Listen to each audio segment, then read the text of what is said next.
say? The standards are different when it comes to women in politics. The standards are different. On the issue of Governor Kawira Mwangaza, on the first time that they brought the impeachment motion to the Senate, truly, I went through the documentation, the basis.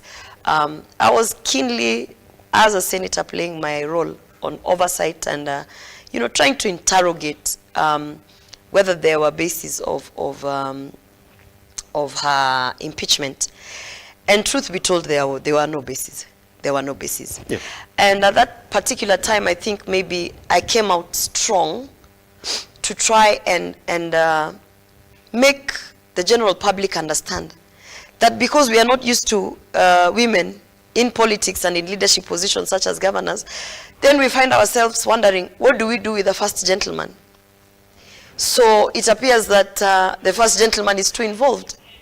But when you flip that over and you look at the governors who are male and the first ladies getting involved in matters, representation, in matters even running the gender agenda on the county level, yes, then you find that it doesn't seem awkward. So for me, at that particular time, I found that people were just not used to a female governor who has a spouse. We have the office of the First Lady recognized across all counties. But when you have the First Gentleman, people become uncomfortable because they're like, office of the First Gentleman, how? Why is the First Gentleman dealing with this? Why is he accompanying her to go to this? But we don't question when we have the First Lady accompanying the governors to this and that. When you look at the previous governor for Machakos, the office of the First Lady played a very critical role of Machakos. And I didn't see people coming out guns blazing. It was almost assumed that it was okay for the First Lady to be that, prominent, push the gender agenda, deal with issues of women, open functions, pray in functions.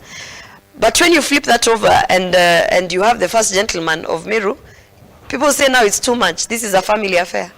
So those are some of the things that I think is a cultural barrier. Yes.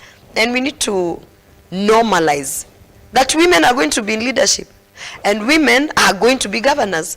So then, if we're going to recognize the office of the First Lady in the counties, automatically we should recognize the office of the First Gentleman. Yes. Because the assumption that a woman who's a governor cannot have a spouse is a wrong assumption. Because we are human, we have husbands, we have partners, we have children, just the same way our male counterparts have wives, they have children.